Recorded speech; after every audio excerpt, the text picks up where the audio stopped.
എല്ലാവർക്കും നമസ്കാരം. ആസ്പെയറിൻ്റെ പുതിയൊരു വീഡിയോയിലേക്ക് എല്ലാവർക്കും സ്വാഗതം. കഴിഞ്ഞ വീഡിയോയിൽ നമ്മൾ ഡിസ്കസ് ചെയ്തത് ലേണിംഗ് ഡിസബിലിറ്റിയിൽ വരുന്ന രണ്ട് പ്രധാനപ്പെട്ട ഫീച്ചേഴ്സായ ഡിസ്ലെക്സിയ, ഡിസ്ഗ്രാഫിയ എന്നതിനെക്കുറിച്ചാണ്.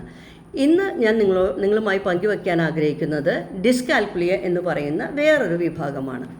എന്താണ് ഡിസ്കാൽക്കുലിയ എന്ന് പറഞ്ഞു കഴിഞ്ഞാൽ അത് കുട്ടികളുടെ കണക്കുമായി ബന്ധപ്പെട്ട് വരുന്ന ഒരു പഠന വൈകല്യമാണ്.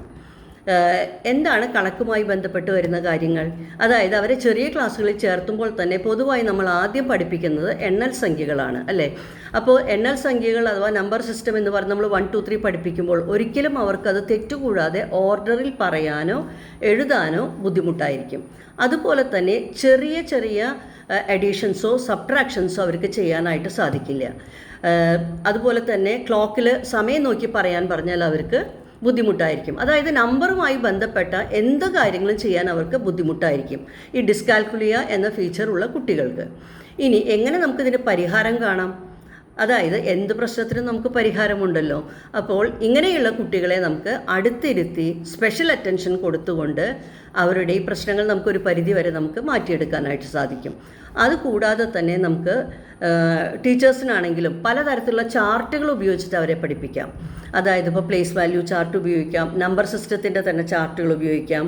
അതുകൂടാതെ പലതരം ബ്ലോക്സുകൾ ഉപയോഗിക്കാം, കളേർഡ് ആയിട്ടുള്ള ബോളുകളോ അതേപോലെ തന്നെ ചെറിയ ബീഡ്സൊക്കെ ഉപയോഗിച്ചിട്ട് നമുക്ക് അവരെ കണക്ക് പഠിപ്പിക്കാനായിട്ട് സാധിക്കും. ഇനി വീട്ടിൽ തന്നെ ചെയ്യാവുന്ന കുറേ കാര്യങ്ങളുണ്ട്.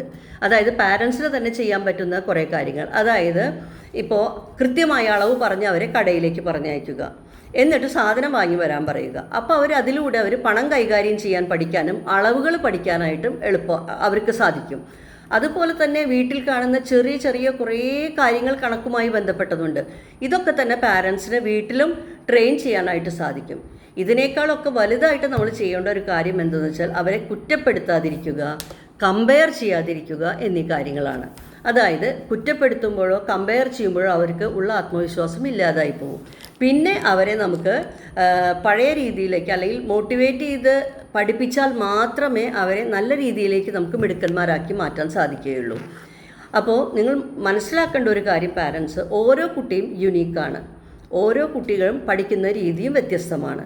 അതുകൊണ്ട് തന്നെ കൃത്യമായ സമയം കൊടുത്തുകൊണ്ട് കൃത്യമായ ട്രെയിനിങ്ങിലൂടെ നമുക്ക് അവരുടെ ഈ പ്രശ്നം മാറ്റിയെടുക്കാനായിട്ട് സാധിക്കും. അപ്പോൾ ഞാൻ ഈ പറയുന്ന കാര്യങ്ങൾ നിങ്ങളുടെ കുട്ടികളിൽ ആരെങ്കിലും നിങ്ങൾക്ക് കണ്ടിട്ടുണ്ടെങ്കിൽ നിങ്ങളൊരു സ്പെഷ്യൽ എഡ്യൂക്കേറ്ററിനെ സമീപിക്കാനായിട്ട് മടിക്കരുത്. അതുപോലെ തന്നെ നിങ്ങൾക്ക് ഈ വീഡിയോ ഇഷ്ടപ്പെട്ടുവെങ്കിൽ ഇത് ഷെയർ ചെയ്യാനും ലൈക്ക് ചെയ്യാനും കമൻറ്റ് ചെയ്യാനും മറക്കരുത്.